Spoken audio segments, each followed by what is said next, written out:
Price God. இன்றைய நாளுக்கான வேத தியானம் யோவான் அதிகாரம் 7 1 முதல் 53 வரை. இவைகளுக்கு பின்பு யூதர்கள் இயேசுவை கொலை செய்ய வகை தேடினபடியால் அவர் யூதாவிலே சஞ்சரிக்க மனதில்லாமல் கலிலேயாவிலே சஞ்சரித்து வந்தார். யூதருடைய கூடார பண்டிகை சமீபமாய் இருந்தது. அப்பொழுது அவருடைய சகோதரர் அவரை நோக்கி, நீர் செய்கிற கிரியைகளை உம்முடைய சீஷர்களும் பார்க்கும்படி இவ்விடம் விட்டு யூதேயாவுக்கு போம். பிரபலமாய் இருக்கிற விரும்புகிற எவனும் அந்தரங்கத்திலே ஒன்றையும் செய்ய மாட்டான். நீர் இப்படிப்பட்டவைகளை செய்தால் உலகத்துக்கு உம்மை வெளிப்படுத்தும் என்றார்கள். அவருடைய சகோதரரும் அவரை விசுவாசியாதபடியால் இப்படி சொன்னார்கள். இயேசு அவர்களை நோக்கி, என் வேலை இன்னும் வரவில்லை, உங்கள் வேலையோ எப்பொழுதும் ஆயத்தமாய் இருக்கிறது. உலகம் உங்களை பகைக்க மாட்டாது, அதன் கிரியைகள் பொல்லாதவைகளாய் இருக்கிறது என்று நான் சாட்சி கொடுக்கிறபடினாலே அது என்னை பகைக்கிறது. நீங்கள் இந்த பண்டிகைக்கு போங்கள், என் வேலை இன்னும் வராதபடியால் நான் இந்த பண்டிகைக்கு இப்பொழுது போகிறதில்லை என்றார். இவைகளை அவர்களுடனே சொல்லி பின்னும் கலிலேயாவிலே தங்கினார். அவருடைய சகோதரர் போன பின்பு அவர் வெளியரங்கமாய் போகாமல் அந்தரங்கமாய் பண்டிகைக்கு போனார். பண்டிகையிலே யூதர்கள் அவரை தேடி அவர் எங்கே இருக்கிறார் என்றார்கள். ஜனங்களுக்குள்ளே அவரை குறித்து முறுமுறுப்புண்டாயிற்று. சிலர் அவர் நல்லவர் என்றார்கள், வேறு சிலர் அப்படியல்ல, அவன் ஜனங்களை வஞ்சிக்கிறவன் என்று சொல்லிக் கொண்டார்கள். ஆனாலும் யூதருக்கு பயந்திருந்ததினாலே ஒருவனும் அவரை குறித்து தாராளமாய் பேசவில்லை. பாதி பண்டிகையான போது இயேசு தேவாலயத்துக்கு போய் உபதேசம் பண்ணினார். அப்பொழுது யூதர்கள், இவர் கல்லாதவராய் இருந்தும் வேத எழுத்துக்களை எப்படி அறிந்திருக்கிறார் என்று ஆச்சரியப்பட்டார்கள். இயேசு அவர்களுக்கு பிரதி உத்தரமாக, என் உபதேசம் என்னுடையதாய் இராமல் என்னை அனுப்பினவருடையதாய் இருக்கிறது. அவருடைய சித்தத்தின்படி செய்ய மனதுள்ளவன் எவனோ அவன் இந்த உபதேசம் தேவனால் உண்டாயிருக்கிறதோ நான் சுயமாய் பேசுகிறோனோ என்று அறிந்து கொள்வான். சுயமாய் பேசுகிறவன் தன் சுய மகிமையை தேடுகிறான். தன்னை அனுப்பினவரின் மகிமையை தேடுகிறவனோ உண்மை உள்ளவனாய் இருக்கிறான், அவனிடத்தில் அநீதி இல்லை. மோசே நியாயப்பிரமாணத்தை உங்களுக்கு கொடுக்கவில்லையா? அப்படி இருந்தும் உங்களில் ஒருவனும் அந்த நியாய பிரமாணத்தின்படி நடக்கிறதில்லை. நீங்கள் ஏன் என்னை கொலை செய்ய தேடுகிறீர்கள் என்றார். ஜனங்கள் அவருக்கு பிரதி உத்தரமாக, நீ பிசாசு பிடித்தவன், உன்னை கொலை செய்ய தேடுகிறவன் யார் என்றார்கள். இயேசு அவர்களை நோக்கி, ஒரே கிரியை செய்தேன், அதை குறித்து எல்லாரும் ஆச்சரியப்படுகிறீர்கள். விருத்த சேதனம் மோசேயினால் உண்டாகாமல் பிதாக்களால் உண்டாயிற்று. பின்பு மோசே அதை உங்களுக்கு நியமித்தான். நீங்கள் ஓய்வு நாளிலும் மனுஷனை விருத்த சேதனம் பண்ணுகிறீர்கள். மோசேயின் நியாயப்பிரமாணம் மீறப்படாதபடிக்கு ஓய்வு நாளில் மனுஷன் விருத்த சேதனம் பெறலாம் என்றால், நான் ஓய்வு நாளில் ஒரு மனுஷனை முழுவதும் சுகமாக்கினதினாலே என் மேல் எரிச்சலாய் இருக்கலாமா? தோற்றத்தின்படி தீர்ப்பு செய்யாமல் நீதியின்படி தீர்ப்பு செய்யுங்கள் என்றார். அப்பொழுது எருசலேம் நகரத்தாரில் சிலர், இவனை அல்லவா கொலை செய்ய தேடுகிறீர்கள்? இதோ இவன் தாராளமாய் பேசுகிறானே, ஒருவரும் இவனுக்கு ஒன்றும் சொல்லுகிறதில்லையே. மெய்யாய் இவன் கிறிஸ்துதான் என்று அதிகாரிகள் நிச்சயமாக அறிந்திருக்கிறார்களோ? இவன் இன்ன இடத்திலிருந்து வந்தவன் என்று நாம் அறிந்திருக்கிறோம். கிறிஸ்து வரும்போதோ அவர் இன்ன இடத்திலிருந்து வருகிறவர் என்று ஒருவனும் அறிய மாட்டானே என்றார்கள். அப்பொழுது இயேசு தேவாலயத்தில் உபதேசிக்கையில் சத்தமிட்டு, நீங்கள் என்னை அறிவீர்கள், நான் எங்கே இருந்து வந்தேன் என்றும் அறிவீர்கள். நான் என் சுயமாய் வரவில்லை, என்னை அனுப்பினவர் சத்தியமுள்ளவர், அவரை நீங்கள் அறியாதிருக்கிறீர்கள். நான் அவரால் வந்திருக்கிறபடியினாலும் அவர் என்னை அனுப்பியிருக்கிறபடியினாலும் நானே அவரை அறிந்திருக்கிறேன் என்றார். அப்பொழுது அவரை பிடிக்க வகை தேடினார்கள். ஆனாலும் அவருடைய வேலை இன்னும் வராதபடியினால் ஒருவனும் அவர் மேல் கைப்படவில்லை. ஜனங்களில் அநேகர் அவரை விசுவாசித்து, கிறிஸ்து வரும்போது இவர் செய்கிற அற்புதங்களை பார்க்கிலும் அதிகம் செய்வாரோ என்றார்கள். ஜனங்கள் அவரை குறித்து இப்படி முறுமுறுக்கிறதை பரிசேயர் கேட்டபொழுது அவரை பிடித்து கொண்டு வரும்படிக்கு பரிசேயரும் பிரதான ஆசாரியரும் சேவகரை அனுப்பினார்கள். அப்பொழுது இயேசு அவர்களை நோக்கி, இன்னும் கொஞ்சம் காலம் நான் உங்களுடனே கூட இருந்து பின்பு என்னை அனுப்பினவரிடத்திற்கு போகிறேன். நீங்கள் என்னை தேடுவீர்கள், ஆனாலும் என்னை காண மாட்டீர்கள். நான் இருக்கும் இடத்திற்கு நீங்கள் வரவும் கூடாது என்றார். அப்பொழுது யூதர்கள், இவரை நாம் காணாதபடிக்கு எங்கே போவார்? கிரேக்கருக்குள்ளே சிதறி இருக்கிறவர்களிடத்திற்கு போய் கிரேக்கருக்கு உபதேசம் பண்ணுவாரோ? நீங்கள் என்னை தேடுவீர்கள், ஆனாலும் என்னை காண மாட்டீர்கள் என்றும், நான் இருக்கும் இடத்துக்கு நீங்கள் வரக்கூடாது என்றும் இவர் சொன்ன வார்த்தையின் கருத்து என்னவென்று தங்களுக்குள்ளே சொல்லிக் கொண்டார்கள்.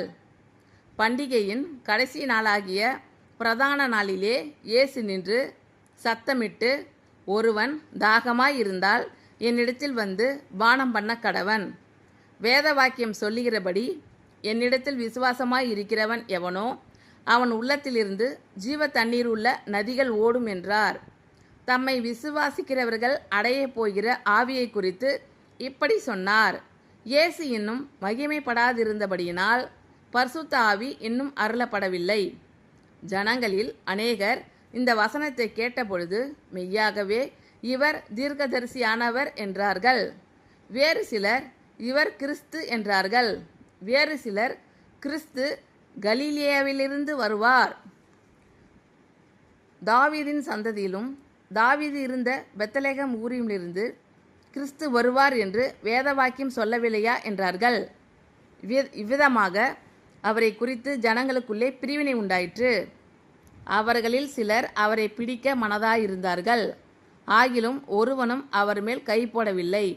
பின்பு அந்த சேவகர் பிரதான ஆசாரியரிடத்திற்கும் பரிசேயரிடத்திற்கும் திரும்பி வந்தார்கள். இவர்கள் அவர்களை நோக்கி, நீங்கள் அவனை ஏன் கொண்டு வரவில்லை என்று கேட்டார்கள். சேவகர் பிரதி உத்தரமாக, அந்த மனுஷன் பேசுகிறது போல ஒருவனும் ஒரு காலம் பேசினதில்லை என்றார்கள். அப்பொழுது பரிசேயர், நீங்களும் வஞ்சிக்கப்பட்டீர்களா? அதிகாரிகளில் ஆவது பரிசேயரில் ஆவது யாதாம் ஒருவர் அவனை விசுவாசித்ததுண்டா? வேதத்தை அறியாதவர்களாகிய இந்த ஜனங்கள் சபிக்கப்பட்டவர்கள் என்றார்கள். ராத்திரியிலே அவரிடத்திற்கு வந்தவனும் அவர்களில் ஒருவனுமாகிய நிக்கதேமு என்பவன் அவர்களை நோக்கி, ஒரு மனுஷன் சொல்வதை கேட்டு அவன் செய்கைகளை அறிகிறதற்கு முன்னே அவனை ஆக்கினைக்குட்படுத்தலாம் என்று நம்முடைய நியாயப்பிரமாணம் சொல்லுகிறதா என்றான். அதற்கு அவர்கள், நீரும் கலிலேயனோ? கலிலேயாவிலிருந்து ஒரு தீர்க்கதரிசியும் எழும்புகிறதில்லை என்பதை ஆராய்ந்து பாரும் என்றார்கள். பின்பு அவரவர் தங்கள் வீட்டுக்கு போனார்கள். இவைகளுக்கு பின்பு யூதர்கள் இயேசுவை கொலை செய்ய வகை தேடினபடியால் அவர் யூதேயாவிலே சஞ்சரிக்க மனதில்லாமல் கலிலேயாவிலே சஞ்சரித்து வந்தார். யூதருடைய கூடார பண்டிகை சமீபமாய் இருந்தது. அப்பொழுது அவருடைய சகோதரர் அவரை நோக்கி, நீர் செய்கிற கிரியைகளை உம்முடைய சீஷர்களும் பார்க்கும்படி இவ்விடம் விட்டு யூதேயாவுக்கு போம். பிரபலமாய் இருக்கிற விரும்புகிற எவனும் அந்தரங்கத்திலே ஒன்றையும் செய்ய மாட்டான். நீர் இப்படிப்பட்டவைகளை செய்தால் உலகத்துக்கு உம்மை வெளிப்படுத்தும் என்றார்கள். அவருடைய சகோதரரும் அவரை விசுவாசியாதபடியால் இப்படி சொன்னார்கள். இயேசு அவர்களை நோக்கி, என் வேலை இன்னும் வரவில்லை, உங்கள் வேலையோ எப்பொழுதும் ஆயத்தமாய் இருக்கிறது. உலகம் உங்களை பகைக்க மாட்டாது. அதன் கிரியைகள் பொல்லாதவைகளாய் இருக்கிறதென்று நான் சாட்சி கொடுக்கிறபடியினாலே அது என்னை பகைக்கிறது. நீங்கள் இந்த பண்டிகைக்கு போங்கள். என் வேலை இன்னும் வராதபடியால் நான் இந்த பண்டிகைக்கு இப்பொழுது போகிறதில்லை என்றார். இவைகளை அவர்களுடனே சொல்லி பின்னும் கலிலேயாவிலே தங்கினார். அவருடைய சகோதரர் போன பின்பு அவர் வெளியரங்கமாய் போகாமல் அந்தரங்கமாய் பண்டிகைக்கு போனார். பண்டிகையிலே யூதர்கள் அவரை தேடி அவர் எங்கே இருக்கிறார் என்றார்கள். ஜனங்களுக்குள்ளே அவரை குறித்து முறுமுறுப்புண்டாயிற்று. சிலர் அவர் நல்லவர் என்றார்கள். வேறு சிலர் அப்படியல்ல, அவன் ஜனங்களை வஞ்சிக்கிறவன் என்று சொல்லிக் கொண்டார்கள். ஆனாலும் யூதருக்கு பயந்திருந்ததினாலே ஒருவனும் அவரை குறித்து தாராளமாய் பேசவில்லை. பாதி பண்டிகையான போது இயேசு தேவாலயத்துக்கு போய் உபதேசம் பண்ணினார். அப்பொழுது யூதர்கள், இவர் கல்லாதவராயிருந்தும் வேத எழுத்துக்களை எப்படி அறிந்திருக்கிறார் என்று ஆச்சரியப்பட்டார்கள். இயேசு அவர்களுக்கு பிரதியுத்தரமாக, என் உபதேசம் என்னுடையதாயிராமல் என்னை அனுப்பினவருடையதாயிருக்கிறது. அவருடைய சித்தத்தின்படி செய்ய மனதுள்ளவன் எவனோ அவன் இந்த உபதேசம் தேவனால் உண்டாயிருக்கிறதோ நான் சுயமாய் பேசுகிறேனோ என்று அறிந்து கொள்ளுவான். சுயமாய் பேசுகிறவன் தன் சுய மகிமையை தேடுகிறான். தன்னை அனுப்பினவரின் மகிமையை தேடுகிறவனோ உண்மை உள்ளவனாய் இருக்கிறான். அவனிடத்தில் அநீதி இல்லை. மோசே நியாயப்பிரமாணத்தை உங்களுக்கு கொடுக்கவில்லையா? அப்படி இருந்தும் உங்களில் ஒருவனும் அந்த நியாயப்பிரமாணத்தின்படி நடக்கிறதில்லை. நீங்கள் ஏன் என்னை கொலை செய்ய தேடுகிறீர்கள் என்றார். ஜனங்கள் அவருக்கு பிரதியுத்தரமாக, நீ பிசாசு பிடித்தவன், உன்னை கொலை செய்ய தேடுகிறவன் யார் என்றார்கள். இயேசு அவர்களை நோக்கி, ஒரே கிரியையை செய்தேன், அதை குறித்து எல்லாரும் ஆச்சரியப்படுகிறீர்கள். விருத்த சேதனம் மோசேயினால் உண்டாகாமல் பிதாக்களால் உண்டாயிற்று. பின்பு மோசே அதை உங்களுக்கு நியமித்தான். நீங்கள் ஓய்வு நாளிலும் மனுஷனை விருத்த சேதனம் பண்ணுகிறீர்கள். மோசேயின் நியாயப்பிரமாணம் மீறப்படாதபடிக்கு ஓய்வு நாளில் மனுஷன் விருத்த சேதனம் பெறலாம் என்றால், நான் ஓய்வு நாளில் ஒரு மனுஷனை முழுவதும் சுகமாக்கினதினாலே என் மேல் எரிச்சலாய் இருக்கலாமா? தோற்றத்தின்படி தீர்ப்பு செய்யாமல் நீதியின்படி தீர்ப்பு செய்யுங்கள் என்றார். அப்பொழுது எருசலேம் நகரத்தாரில் சிலர், இவனை அல்லவா கொலை செய்ய தேடுகிறீர்கள்? இதோ இவன் தாராளமாய் பேசுகிறானே, ஒருவரும் இவனுக்கு ஒன்றும் சொல்லுகிறதில்லையே. மெய்யாய் இவன் கிறிஸ்துதான் என்று அதிகாரிகள் நிச்சயமாக அறிந்திருக்கிறார்களோ? இவன் இன்ன இடத்திலிருந்து வந்தவன் என்று நாம் அறிந்திருக்கிறோம். கிறிஸ்து வரும்போதோ அவர் இன்ன இடத்திலிருந்து வருகிறவர் என்று ஒருவனும் அறிய மாட்டானே என்றார்கள். அப்பொழுது இயேசு தேவாலயத்தில் உபதேசிக்கையில் சத்தமிட்டு, நீங்கள் என்னை அறிவீர்கள், நான் எங்கே இருந்து வந்தவன் என்றும் அறிவீர்கள். நான் என் சுயமாய் வரவில்லை, என்னை அனுப்பினவர் சத்தியமுள்ளவர், அவரை நீங்கள் அறியாதிருக்கிறீர்கள். நான் அவரால் வந்திருக்கிறபடினாலும் அவர் என்னை அனுப்பி இருக்கிறபடினாலும் நானே அவரை அறிந்திருக்கிறேன் என்றார். அப்பொழுது அவரை பிடிக்க வகை தேடினார்கள். ஆனாலும் அவருடைய வேலை இன்னும் வராதபடியினால் ஒருவனும் அவர் மேல் கை போடவில்லை. ஜனங்களில் அநேகர் அவரை விசுவாசித்து, கிறிஸ்து வரும்போது இவர் செய்கிற அற்புதங்களை பார்க்கிலும் அதிகம் செய்வாரோ என்றார்கள். ஜனங்கள் அவரை குறித்து இப்படி முறுமுறுக்கிறதை பரிசேயர் கேட்டபொழுது அவரை பிடித்து கொண்டு வரும்படிக்கு பரிசேயரும் பிரதான ஆசாரியரும் சேவகரை அனுப்பினார்கள். அப்பொழுது இயேசு அவர்களை நோக்கி, இன்னும் கொஞ்சம் காலம் நான் உங்களுடனே கூட இருந்து பின்பு என்னை அனுப்பினவரிடத்திற்கு போகிறேன். நீங்கள் என்னை தேடுவீர்கள், ஆனாலும் என்னை காண மாட்டீர்கள். நான் இருக்கும் இடத்திற்கு நீங்கள் வரவும் கூடாது என்றார். அப்பொழுது யூதர்கள், இவரை நாம் காணாதபடிக்கு எங்கே போவார்? கிரேக்கருக்குள்ளே சிதறி இருக்கிறவர்களிடத்திற்கு போய் கிரேக்கருக்கு உபதேசம் பண்ணுவாரோ?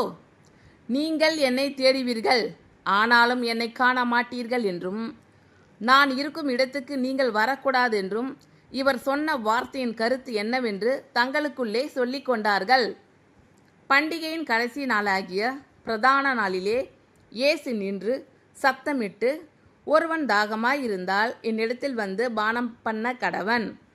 வேத வாக்கியம் சொல்லுகிறபடி என்னிடத்தில் விசுவாசமாய் இருக்கிறவன் எவனோ அவன் உள்ளத்திலிருந்து ஜீவ தண்ணீர் உள்ள நதிகள் ஓடும் என்றார்.